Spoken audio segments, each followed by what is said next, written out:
साथियों, आप सभी को स्वागत करता हूं। आज का वीडियो होने वाला है एबॉर्शन के ऊपर। ठीक है, एबॉर्शन क्या होता है यानी गर्भपात के ऊपर। तो आप लोग देखिएगा, इसका कारण देखेंगे, चिन्ह लक्षण देखेंगे और प्रकार देखेंगे। और आप सभी से 5 या 10 नंबर में जो है आप सभी से एबॉर्शन के बारे में पूछता है। ठीक है, और एबॉर्शन आपके लाइफ में भी एक महत्वपूर्ण भूमिका निभाएगा। तो सीखना ज़रूरी है, जानना ज़रूरी है।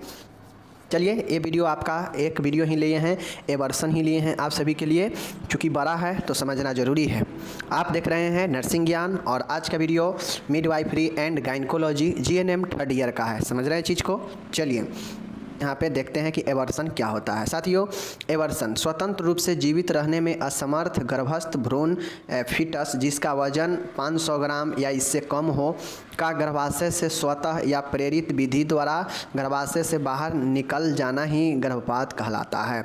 साथियों, गर्भपात के मीनिंग होता है एबॉर्शन का कि जब बच्चा जो फीटस जो भ्रूण होता है वह गर्भ में जो है जीवित रहने में असमर्थ होता है फ्री रूप से, स्वतंत्र रूप से, या फिर जिसका वजन 500 ग्राम या इससे कम होता है, तो वह यूट्रस गर्भाशय से स्वतः या प्रेरित विधि, दो विधि है, स्वतः और प्रेरित, ये दो विधि है जिसके द्वारा यह जो है यूट्रस से बाहर निकल जाता है और इसी को हम लोग एबॉर्शन कहते हैं। ठीक है, स्वतः मतलब होता है ऑटोमेटिक निकल जाना और प्रेरित मतलब होता है जिसको उपाय करके निकाला जाता है। ठीक है, तो ये दोनों विधि है। चलिए इसको देखेंगे। उम्मीद है समझ गए होंगे कि ये एबॉर्शन क्या होता है। देखिए, कोई शिशु है, ठीक है, कोई शिशु है जो गर्भ में पल रहा है, ठीक है, जिसका वजन अभी 500 ग्राम से कम है। ठीक है, तो इस कंडीशन में अगर वह जीने में, वह भ्रूण जो है जीने में स्वतंत्र रूप से असमर्थ है, दिक्कत हो रहा है, ठीक है, या फिर माँ को या फिर जो वोमेन है, महिला है, उसको अगर कोई इससे क्षति पहुँच रहा है, दिक्कत हो रहा है, तो इस कंडीशन में जो है क्या होता है, ये गर्भाशय से स्वतः और प्रेरित विधि द्वारा यूट्रस से बाहर निकल जाता है और इसी को जो है हम लोग गर्भपात एबॉर्शन कहते हैं। मतलब यूट्रस जो फीटस है, जो भ्रूण है, इसको निकाल देना, यही एबॉर्शन कहलाता है। ठीक है, चलिए देखते हैं कारण क्या होते हैं। तो साथियों, इसके कारण में देख सकते हैं, इसके कारण को दो भागों में बांटा गया है। मुख्यतः इसके कारण को दो भागों में बांटा गया है। कौन कौन से हैं? पहला है फॉल्ट इन ओवम। अगर ओवम मतलब समझ रहे हैं ना कि जो अंडा होता है उसमें अगर फॉल्ट होगा, ठीक है, तो उसके कारण जो है आपके ओवम फॉल्ट में क्या क्या होगा देख लीजिए।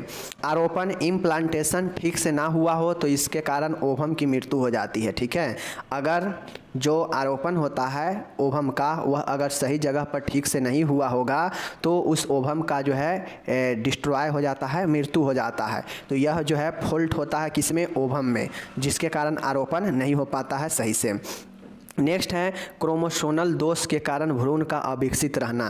अगर क्रोमोसोनल कोई डिफेक्ट है तो इसके कारण जो फीटस होता है उसमें अविकसित होता है। ठीक है, मतलब क्रोमोसोनल दोष के कारण फीटस में डेवलपमेंट नहीं होना। ठीक है, अपरा प्लेसेंटा का आरोपण ठीक से ना हुआ हो। जो अपरा है, अपरा मैं आपको पढ़ाया हूँ, तो इस अपरा का ठीक से आरोपण इम्प्लांटेशन नहीं हुआ होता है, तो इस कंडीशन में ये चीज़ें कारण बनता है एबॉर्शन का। ठीक है, नेक्स्ट है देख लीजिए, ट्रोफोब्लास्ट की वृद्धि में रुकावट। जो ट्रोफोब्लास्ट होता है इसके वृद्धि में होने में रुकावट आ जाता है, तो एक कारण बनता है ओवम में फॉल्ट होने का।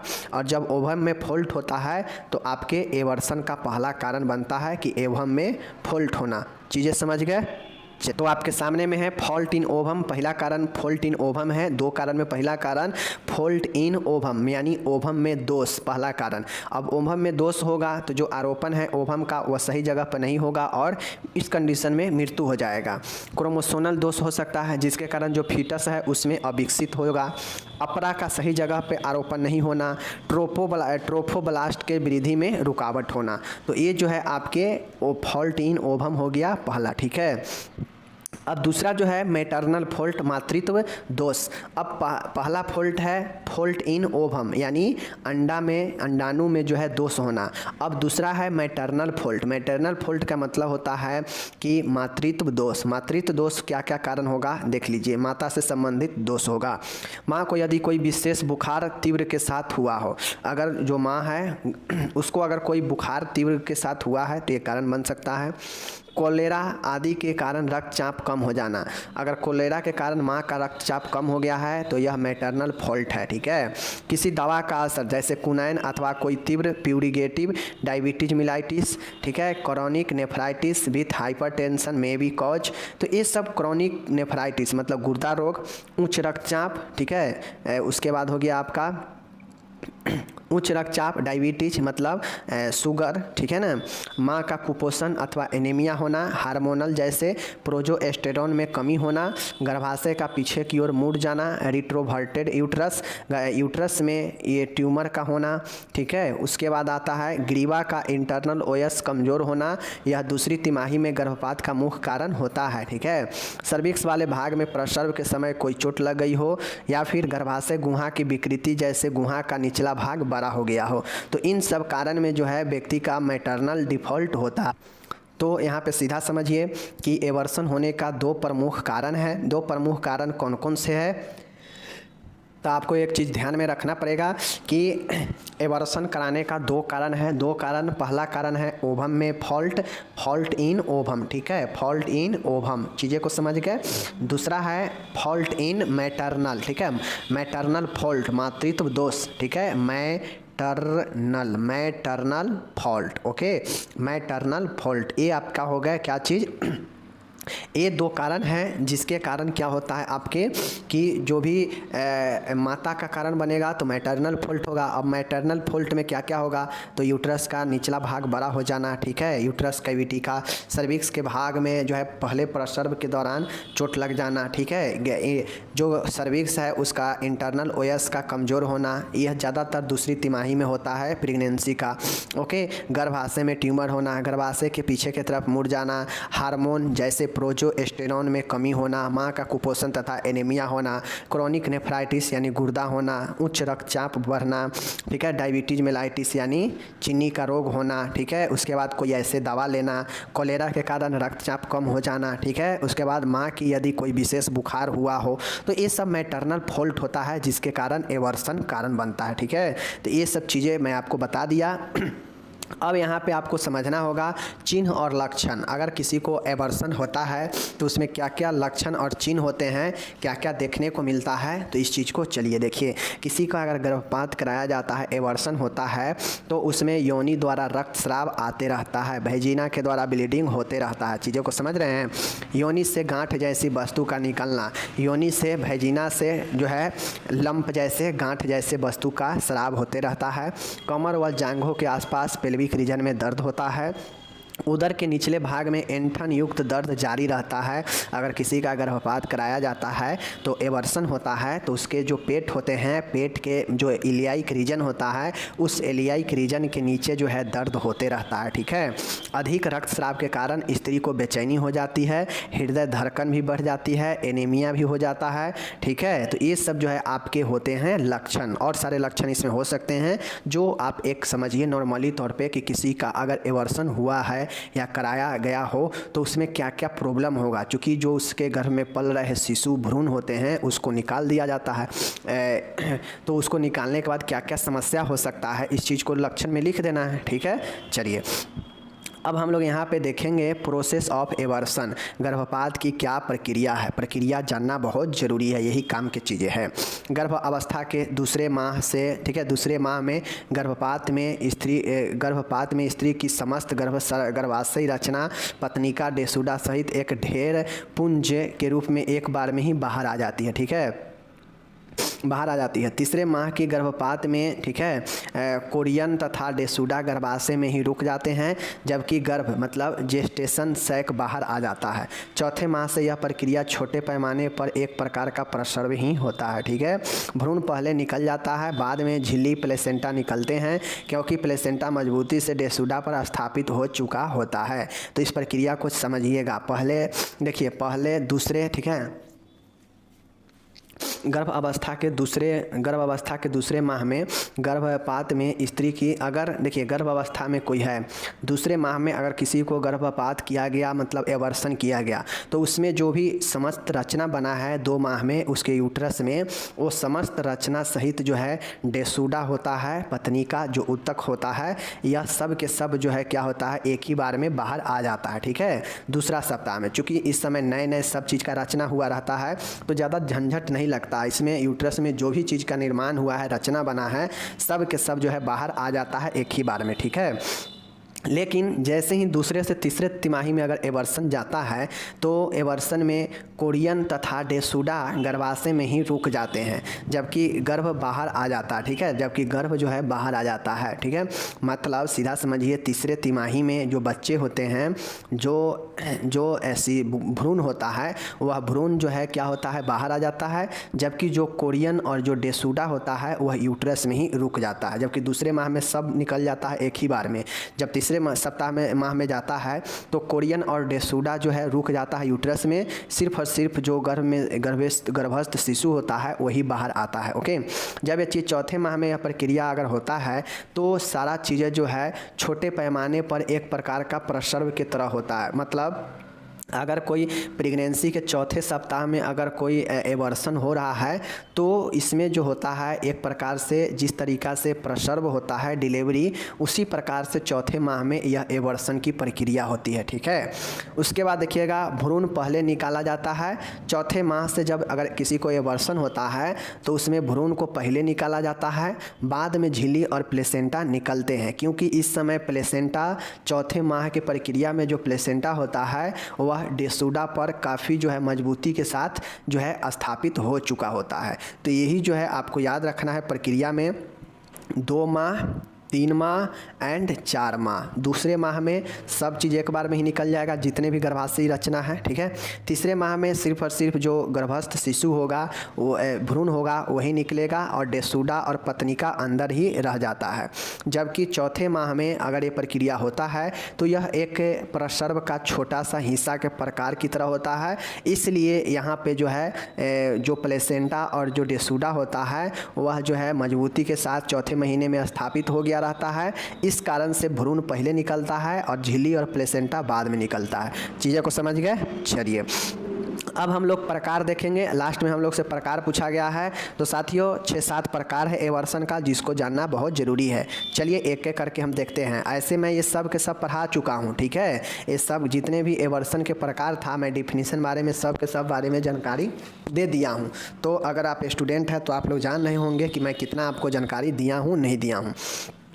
चलिए टाइप्स ऑफ एवर्सन।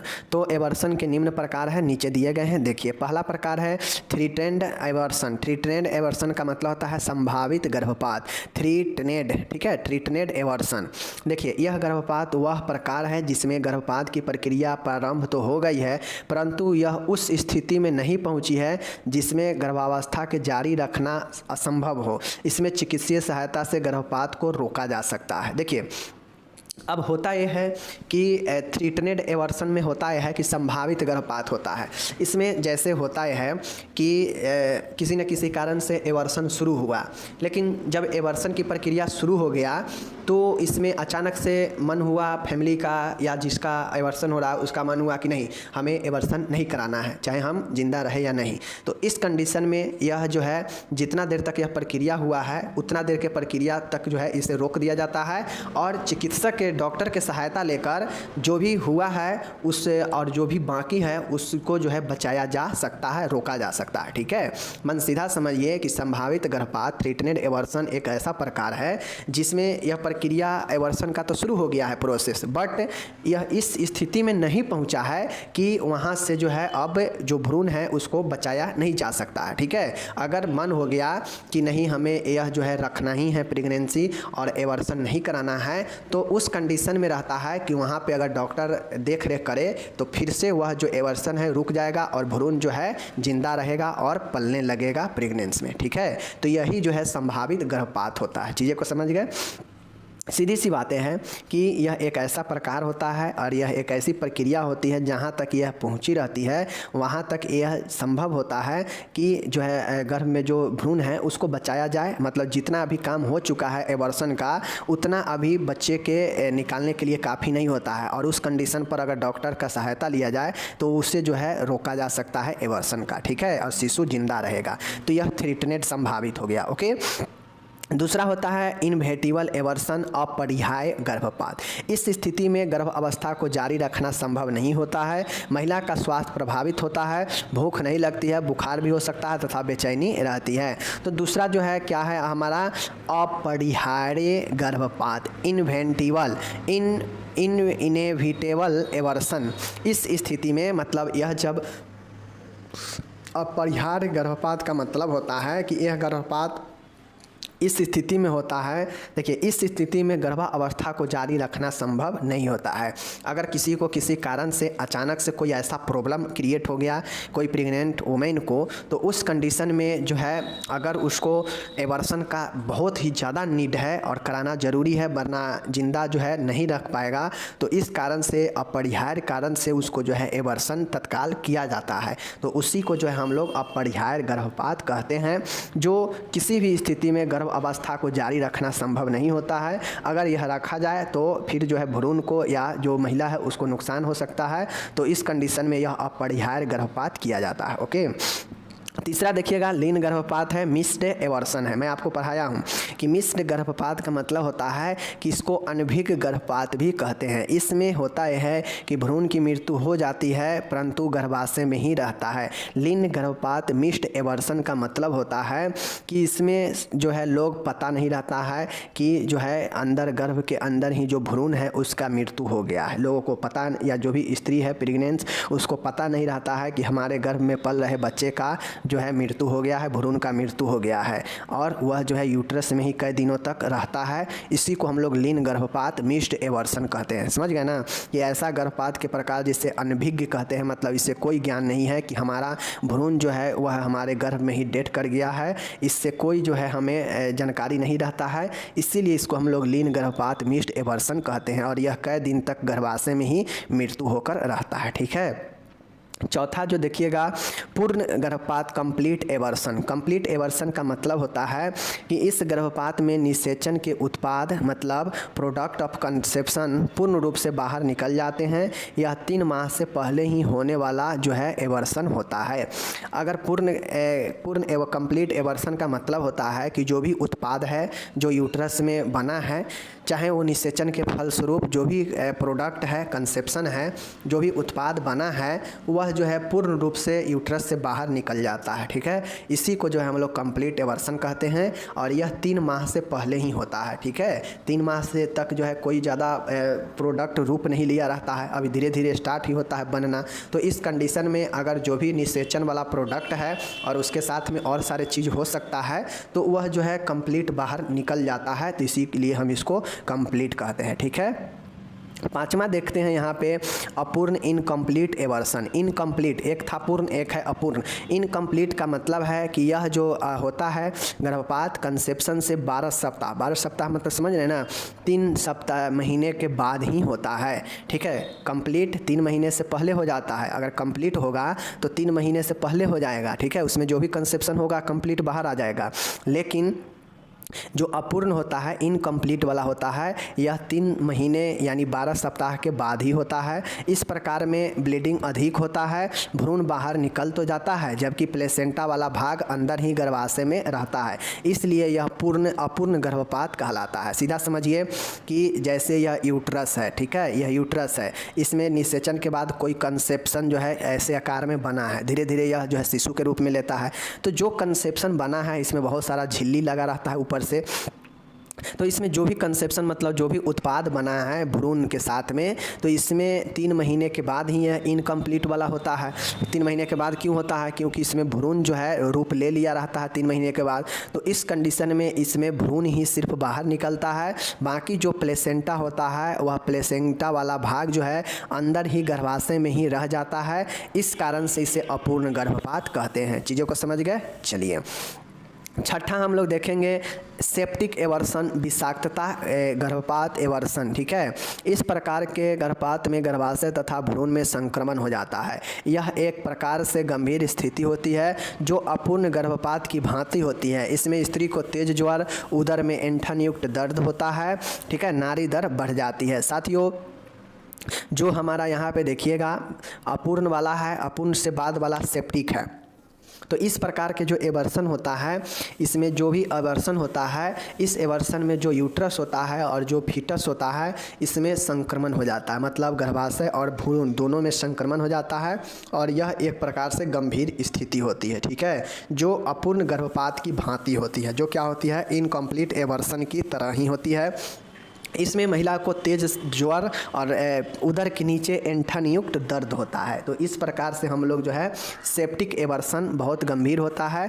इसमें नाड़ी दर बढ़ जाता है और यह अपूर्ण गर्भपात की तरह ही होता है और इसमें यूट्रस और फीटस दोनों में गंभीर संक्रमण हो जाता है। ओके, चलिए ये हो गया। सातवां देखिएगा हैबिचुअल एवर्सन है। हैबिचुअल एवर्सन का मतलब होता है कि यह गर्भपात अधिकांशतः स्वतः हो जाता है। इसके लिए स्त्री के यूट्रस में, गर्भाशय में रचनात्मक एनाटॉमिकल कमी होती है जो जन्मजात भी हो सकती है, जिसमें double uterus, cervical incompetence, intrauterine adhesion तथा माता पिता में पाई जाने वाली गुणसूत्रीय असमानताएं की स्थिति प्रमुख होती है। देखिए, हैबिचुअल एवर्सन का मतलब होता है कि यह जो इसमें का जो हैबिचुअल एवर्सन में होता है कि जो भी एवर्सन होता है अधिकांशतः मैक्सिमम ऑटोमेटिक हो जाता है, स्वतः हो जाता है। ठीक है, इसके लिए जो स्त्री होता है उसके जो यूट्रस होता है उसमें रचनात्मक मतलब बनावटी कमी होती है। ठीक है, चाहे वह उसके बच्चे में ही, स्त्री के बच्चे में ही क्यों ना यह बनावटी कमी हो, लेकिन होता है, जन्मजात भी यह हो सकता है, जिसमें डबल यूट्रस हो सकता है। ठीक है, यूट्रस डबल हो सकता है। सर्वाइकल जो ग्रीवा है उसमें अपूर्ण बनावट होगा। इंट्रा यूटेरिन, ठीक है, एडहेशन हो सकता है। ठीक है, उसके बाद यानी मूत्र नली में विकार हो सकता है। माता पिता के गुणसूत्रीय असमानता भी जो है इसका प्रमुख कारण बनता है और इन सब में अपूर्ण यानी यूट्रस में अपूर्ण रचना होने के कारण यह एवर्सन अधिकांशतः स्वतः ही हो जाता है, या फिर ये सब कारण से जो है जन्मजात भी हो सकता है उस महिला का यूट्रस में प्रॉब्लम, जिसके कारण हैबिचुअल एवर्सन हो जाता है जो स्वतः निकल जाता है। ठीक है, अब आठवां और आखिरी देखिएगा यहाँ पे चिकित्सीय गर्भावस्था समापन, medical termination of pregnancy, MTP मैं आपको पढ़ा दिया हूँ। ठीक है, लेकिन फिर भी जान लीजिए यह भी एक आपका गर्भपात एवर्सन का प्रकार ही है। 20 सप्ताह की अवधि, 20 सप्ताह मतलब समझ रहे हैं ना, 4 सप्ताह देख लीजिए। देखिए, एक महीने में 4 सप्ताह होता है तो 20 सप्ताह यानी 5 महीने। ठीक है, 5 चौके 20 सप्ताह होता है। तो 5 महीने से पहले के गर्भ अवस्था में किसी रजिस्टर्ड स्त्री रोग विशेषज्ञ द्वारा महिला के स्वास्थ्य एवं जीवन की रक्षा हेतु जो गर्भपात एवर्सन किया जाता है उसे MTP कहते हैं। यह कानूनी रूप से वैध होता है। इसको सरकार जो है क्या करती है, मान्यता देती है इस कंडीशन में। कब कि जब 20 सप्ताह इससे कम अवधि का अगर प्रेगनेंसी होता है और इस कारण अगर कोई महिला है उसको स्वास्थ्य और उसके जीवन को हानि पहुंचा सकता है, तो इसके रक्षा के लिए ये जो है एवर्सन किया जाता है, जिसे MTP कहते हैं। इस MTP को एक्ट 1971 की धाराओं के अनुसार ही किया जाता है। जो भी स्पेशलिस्ट गाइनकोलॉजिस्ट होती है, स्त्री रोग विशेषज्ञ, वह जो है इस एक्ट के तहत इस अनुसार करती है एवर्सन। ठीक है, चलिए अब इसका आप एक चीज़ें आप लोग यहाँ से देख लीजिए कि कैसे ये चीज़ें होता है। मैं आपको पहले बताया कि यह जो है आपके एवर्सन है, ठीक है, गर्भपात है, 2 प्रकार से होता है। पहले ही बताया, एक स्वतः होता है, स्पॉन्टेनियस होता है, और एक इंड्यूस्ड होता है, प्रेरित विधि होता है। स्वतः और प्रेरित विधि बताए हैं। अब देख लीजिए, यह भी 2 प्रकार के और यह भी 2 प्रकार के। प्रेरित विधि एक इलीगल होता है, कानूनी होता है, और एक कानूनी होता है जो लीगल होता है, MTP जो सरकार के द्वारा बनाया गया है। यह तब करवाया जाता है जब स्त्री को कोई नुकसान होने वाला हो, चाहे वो शारीरिक सुरक्षा के लिए यह किया जाता है। लेकिन ये जो होता है यह गैर कानूनी इलीगल होता है, जो मान गए किसी का किसी प्रोस्टिट्यूशन हो गया, या फिर आपके मान गए रेप के बाद हो गया, या फिर मान गए कोई किसी से किसी का अगर गलत रिलेशन होने के कारण ये चीज़ें हो गया हो, तो इस कारण से जो है यह लोग जो है करवाते हैं और यह गैर कानूनी होता है। ठीक है, तो प्रेरित विधि 2 प्रकार की होता है, जिसमें प्रेरित करके जो है गिराया जाता है, एबॉर्शन करवाया जाता है। ठीक है, और यह स्वतः विधि जो होता है यह एक बार होने वाला होता है और यह बार बार होने वाला होता है। यह जो है स्वतः विधि 2 प्रकार से होता है, एक बार आइसोलेटेड और बार बार, मतलब समझ रहे चीज़ को। चलिए, अब ये जो स्वतः विधि होता है, स्वतः विधि में जो ऑटोमेटिक आ जाता है वह थ्रीटेड संभावित, ठीक है, अपरिहार्य, इनएविटेबल, पूर्ण, कंप्लीट, इनकम्प्लीट, अपूर्ण, लीन, मिस्ट और विषाक्तता, सेप्टिक। ये चीज़ें समझ गए। तो इस प्रकार से 1 2 3 4 5 6 जो है यह स्वतः विधि होता है। ठीक है, स्वतः विधि होता है, इसमें एक बार में ही हो जाएगा या बार बार हो सकता है ऐसे चीज़ें, लेकिन यह स्वतः विधि होता है। ठीक है, ये चीज़ें है, यह ऑटोमेटिक जो है निकल जाने वाला होता है। ओके, और यह प्रेरित वाला जो होता है इसमें प्रेरित करके निकाला जाता है भ्रूण को यूट्रस से, जो एक एमटीपी के द्वारा होता है, जो कि वैध है, कानूनी है, और यह गैर कानूनी भी बहुत चलता है एबॉर्शन, जो कि गलत कामों से होता है। ठीक है, बाकी चलिए यहाँ पे मिलेंगे अगले वीडियो में, मैं आपको अच्छे से समझा दिया हूँ। बाकी आप लोग इसको पढ़िए, यहाँ पे इंग्लिश दिए गए हैं, इंग्लिश में पढ़िए। लोग अपना ख्याल रखिएगा।